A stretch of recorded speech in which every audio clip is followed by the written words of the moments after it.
अगर पेड़ भी चलते होते, अगर पेड़ भी चलते होते, कितने मजे हमारे होते। कितने मजे हमारे होते।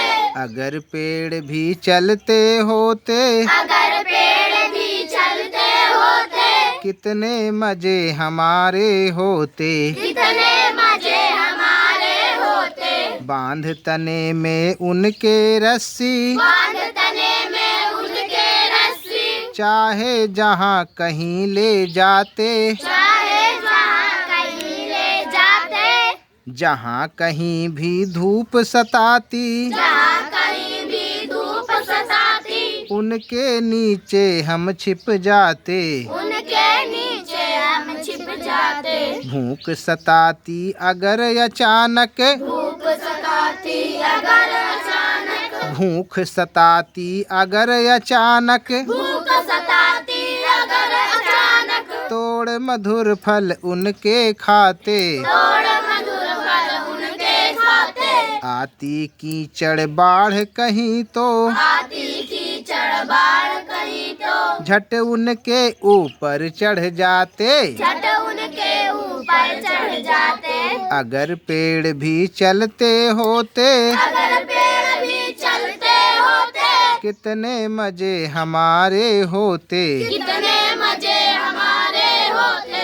अगर पेड़ भी चलते होते, अगर पेड़ भी चलते होते, कितने मजे हमारे होते। कितने मजे हमारे होते।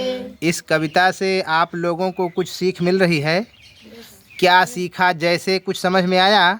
कवि क्या कहना चाहता है इस कविता के माध्यम से, बताइए जरा। कुछ थोड़ा बहुत कुछ समझ रहे हो? नहीं समझ रहे हो? कुछ नहीं समझ में आ रहा है? अगर आप लोग छोटे छोटे बच्चे इस कविता को नहीं समझ पा रहे हैं तो आप समझिए जो बड़े बड़े अंग्रेजी मीडियम वाले हैं उनको हिंदी क्या समझ में आएगा। हाँ?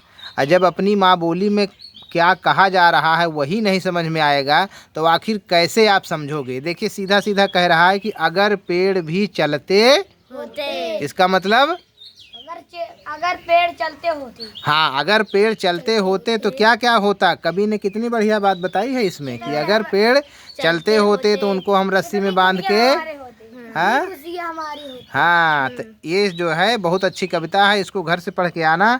और इसके रचनाकार हैं दिव्यक रमेश जी। क्या नाम है उनका? दिव्यक रमेश जी। दिव्यक रमेश जी बहुत बड़े साहित्यकार हुए हैं। इन्होंने बच्चों के लिए साहित्य लिखा है। किसके लिए? बच्चों के लिए, छोटे छोटे बच्चों को लिए इन्होंने बहुत बढ़िया बढ़िया साहित्यों की रचना की है, कविता की रची है।